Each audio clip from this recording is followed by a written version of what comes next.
Hello guys, welcome back to my another gameplay video. චොකෝ වැරද්දුව නේද? ඕක නෙමෙයි යකෝ කියන්න තියෙන්නේ. කට් අලුත් එකක් ගමු අලුත් එකක්. ගැම්මට ඕනේ ආමිදා. හරිනේ ready action. Hello guys, ලෝකේ ගෝලාකාරයි මිනිස්සු පුදුමාකාරයි YouTube විවිධාකාරයි කියලා ආදරෙන් මගේ YouTube channel එකට අදත් පිළිගන්නවා. ඔන්න ඉතින් අදත් ගෙනල්ලා තියෙන්නේ මේ world එකේ තියෙන සුපිරිම PC games හතරක රිවිව් එකක් මම ගෙනල්ලා තියෙන්නේ. මේ ඉතින් ඔයාලා බලන්න මේ ගේම්ස් හතර වුණාද කියලා වීඩියෝ එක ඉවරනකන් ඇවිල්ලා ඉන්න. ඒ ඉතින් අපි ගැම්මට යමු අද වීඩියෝ එකට. හරි ඉතින් අද අපි ගෙනල්ලා තියෙන පළවෙනි ගේම් එක තමයි Far Cry 3 කියන්නේ. ඉතින් Far Cry game series එකේ games 9කට වඩා ඇවිල්ලා තියෙනවා. නෑ 9 ඇවිල්ලා තියෙන්නේ මේ sorry. ඉතින් මේ games 9න් මෙච්චර කාලයකට තිබිච්ච හොඳ Far Cry game එක තමයි මේ Far Cry 3 කියන්නේ.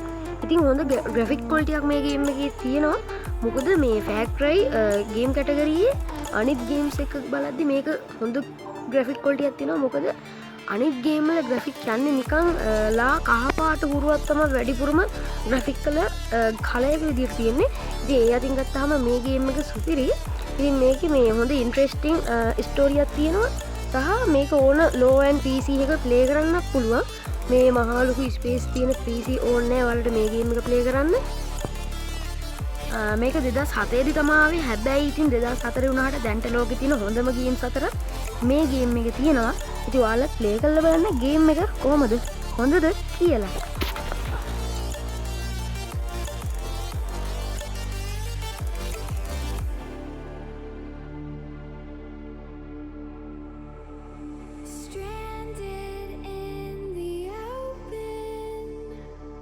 ඉතින් අපි ඊළඟ ගේම් එක තමයි Crysis 3 කියන්නේ.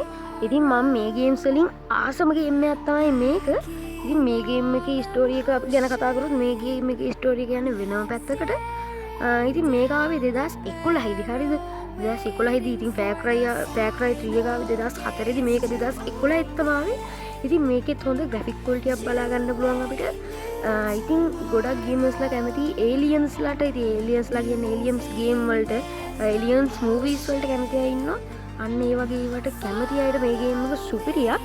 ඉතින් මේකේ ස්ටෝරි එක ගත්තොත් මේක එක පිටසක් වලින් ආපු ඉතින් පිටසක් වල ජීවීන් එක්ක සටන් කරන ලෝකෙක ජීවත් වෙන ස්ටෝරි එකක් තමයි මේ ගේම් එකේ යන්නේ.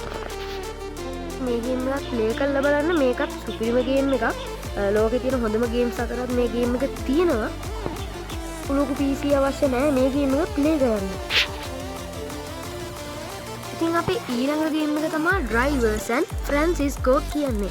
ඉතින් ඩ්‍රයිවිං සිමියුලේටර් ගේම් වලට කැමති අයට තමයි මේ ගේම් එක.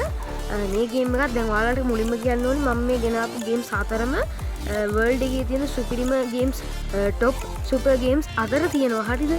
ඉතින් මේ ගේම් එකේ යන්නේ තමන් මැරුණහම තමන්ට ආත්මයක් වෙලා හොල්මනක් වෙලා ඕන දෙයක් කරන්න පුළුවන් වගේ ස්ටෝරි එකක් තමයි. ඉතින් මම මේක ප්ලේ කරලා නැහැ. හැබැයි මට මේක හිතෙන්නේ එහෙම. ඉතින් හැම තැනම මම මේක ස්ටෝරි හොයලා බලද්දි එහෙම තමයි තිබ්බේ. ඉතින් මේකත් සුපිරි. හරිද? ප්ලේ කරලා බලන්න ඕනේ. මේකේ කාර් වලින් වැඩ දාන්න එහෙම ගොඩක් වැඩ කැලි තියෙනවා මේ ගේම් එකේ. මේ ඉතින් මේකේ ස්ටෝරි එක කිව්වොත් ඉතින් ඒක ඔයාලා හොයලා බලන්න. මොකද මට මේකේ ස්ටෝරි එක හොයද්දි හරියට මේකේ ස්ටෝරි එක හොයාගන්න බැරි වුණා. මොකද මේ ගේම් එක අමුතුම ස්ටෝරි එකට යන්නේ ක්‍රයිම් ලයිෆ් එක. ඒ කියන්නේ ක්‍රයිම් ලයිෆ් එකේ අපි ජීවත් වෙනකොට වෙන දේවල් එක්ක බැඳුණු ස්ටෝරි එකක් තමයි මේ ගේම් එකේ තියෙන්නේ. ඉතින් හොඳ ග්‍රැෆික් ක්වොලිටි එකක් තියෙනවා. ඉතින් ඔයාලා PC එකේ තමයි මේක ප්ලේ කරන්න ඕනේ. PC ගේම් එකනේ. ඉතින් ඔයාලා PC එකේ වැඩි ස්පේස් ඕනේ නැහැ. ලෝ ස්පේස් එක ප්ලේ කරන්න පුළුවන්. නමුත් ඔයාලා PC එකේ 1GB වගේ ග්‍රැෆික් කාඩ් එකක් තියෙන්න ඕනේ. ග්‍රැෆික් කාඩ් එකක් නැතුව නම් මේක ප්ලේ කරන්න බෑ. ඉතින් අපි ඊළඟ ගේම් එක තමයි මෙන්න මේක. මේකේ නම Trick Top. හරිද?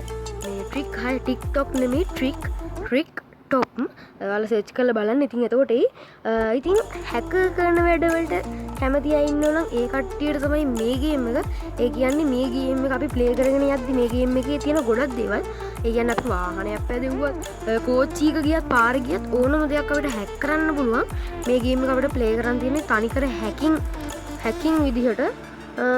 ඉතින් මේ ප්ලේ කරලා බලන්න. ඉතින් මේකේ පාර යන කෝච්චිය වුණත් වාහනේ වුණත් පාර යන මිනිසුන් ෆෝන් වුණත් අපිට හැක් කරන්න පුළුවන් මේ ගේම් එකේදී. ඉතින් මේ ගේම් එකත් සුපිරිම සුපිරි මේකටත් මහා ස්පේස් ඕනේ නැහැ පොඩි කියන්නේ 4GB වගේ RAM එකක්වත් ඕනේ අඩුම ගානේ මේක ප්ලේ කරන්න. ඉතින් අපි ඊළඟ ගේම් එකට යමු.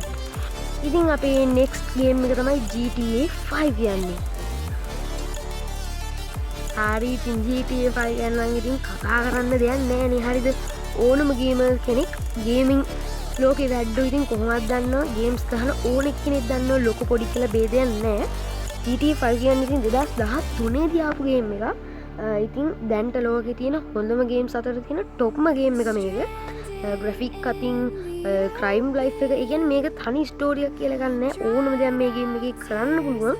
ඉතින් මම මේ ගේම් එක ගැන තනි විස්තරයක් මගේ channel එකේ දාලා තියෙනවා තනි වීඩියෝ එකක් GTA 5 ගැන. ඉතින් ඒක බලපු නැති අය ඉන්නවනම් බලන්න GTA 5 ගැන දැනගන්න. මොකද GTA 5 ගැන කතා කරද්දි ගොඩක් දේවල් අපිට තියෙනවා කතා කරන්න. ඉතින් GTA 5 ප්ලේ කරන්නත් ඔයාලට ඔයාලා PC එකේ 4GB වගේ RAM එකක් එතකොට 4GB graphic card එකක් වගේ තිබ්බත් ඇති. ඒ කියන්නේ මේ 2GB graphic card එකක් තිබ්බත් ඇති. හැබැයි පොඩ්ඩක් lag ගෙන්න බලනවා. මොකද GTA 5 කියන්නේ graphic අතින් ඉහළම අතින් තියෙන ගේම් එකක් නිසා ඉතින් ඔයාලා ලෝකල් PC එකේ ප්ලේ කරන්න පුළුවන් සුපිරිම ගේම් එක මේක. ඉතින් මම මේ ගෙනාපු ගේම්ස් හතරෙන් රෙකමන්ඩ් කරන වැඩිම හොඳ ගේම් එක තමයි මේක. ඉතින් මේ ගේම් එකත් ප්ලේ කරලා බලන්න ඕනේ ප්ලේ කරපු නැති අය. හරිද? ගේම් එක ගැන දන්නයි දන්නවා මට වැඩි විස්තර කියන්න ඕනේ නැහැ. වැඩි විස්තර දැනගන්න ඕන නම් මගේ channel එකේ තියෙන අනිත් වීඩියෝ එක බලන්න. ඉතින් මේකේ තියෙන ක්‍රයිම් ලයිෆ් එකේ අපි ජීවත් වෙන හැටි සහ ඒක ඉතින් කියන්න තේරෙන්නේ නැහැ මට. ඒක කියන්න ඕන දෙයක් පුළුවන් මේ ස්ටෝරි එකේ. තනි මතයක් අනුව නෙමෙයි මේ ගේම් එක හැදිලා තියෙන්නේ. ඒකයි මේ ගේම් එක විශේෂ.